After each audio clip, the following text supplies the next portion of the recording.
Qu'est-ce que c'est qu'un métal qui a été travaillé?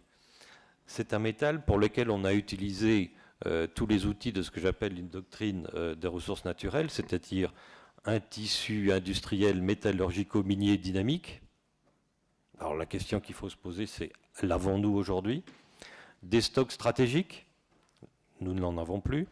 Du négoce, du trading, je ne souhaite pas m'opposer à mon camarade de BRGM, mais le trading qui traite des commodities, bon, je ne vais pas faire une querelle de langage, mais derrière le mot commodities, il ne faut pas comprendre commodité à la française, bien entendu, mais au contraire, toutes les ressources naturelles qui peuvent s'échanger. Et Dieu sait si cela est important, parce que sans trading aujourd'hui, non seulement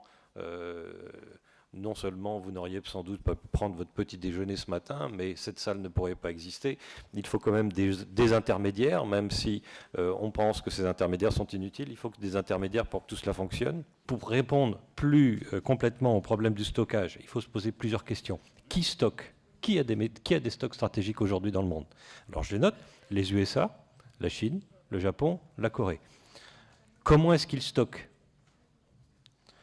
D'une manière dynamique, c'est-à-dire qu'ils n'achètent pas du cuivre pour 50 ans, ni de l'aluminium pour 30 ans, ni de l'or, ni de platine. Non. Ils stockent et en l'espace de 2 à 3 ans, ils déstockent. Ils vendent. Pourquoi? Parce que eux, contrairement à ce qu'on pourrait penser, ils achètent, eux, parce qu'ils ont une manière dynamique, lorsque les prix sont bas. Ils ont acheté beaucoup de cuivre l'année dernière, parce que les prix, ils considéraient qu'ils étaient bas.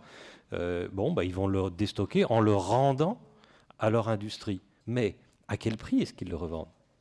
Je vous pose la question. Ils ne le cèdent pas au prix auquel ils l'ont acheté. C'est un stock stratégique qui fait des bénéfices, parce qu'il est géré d'une manière dynamique, comme une industrie. Les prix ont baissé, mais les prix vont remonter. Les prix ne sont plus en crise, bien entendu, mais c'est aujourd'hui, lorsque les prix sont faibles, qu'il faut se soucier des 10 à 15 ans qui viennent.